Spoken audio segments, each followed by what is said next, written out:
Math. Short for mathematics, the study of numbers, shapes, and patterns.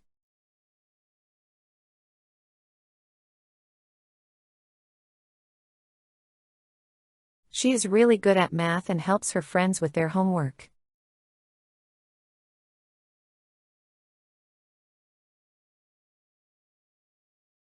He studied math for 3 hours last night to prepare for the test.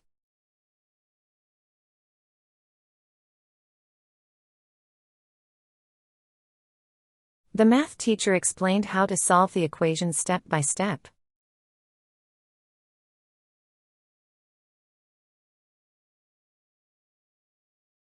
They use math every day at work, especially for calculating costs.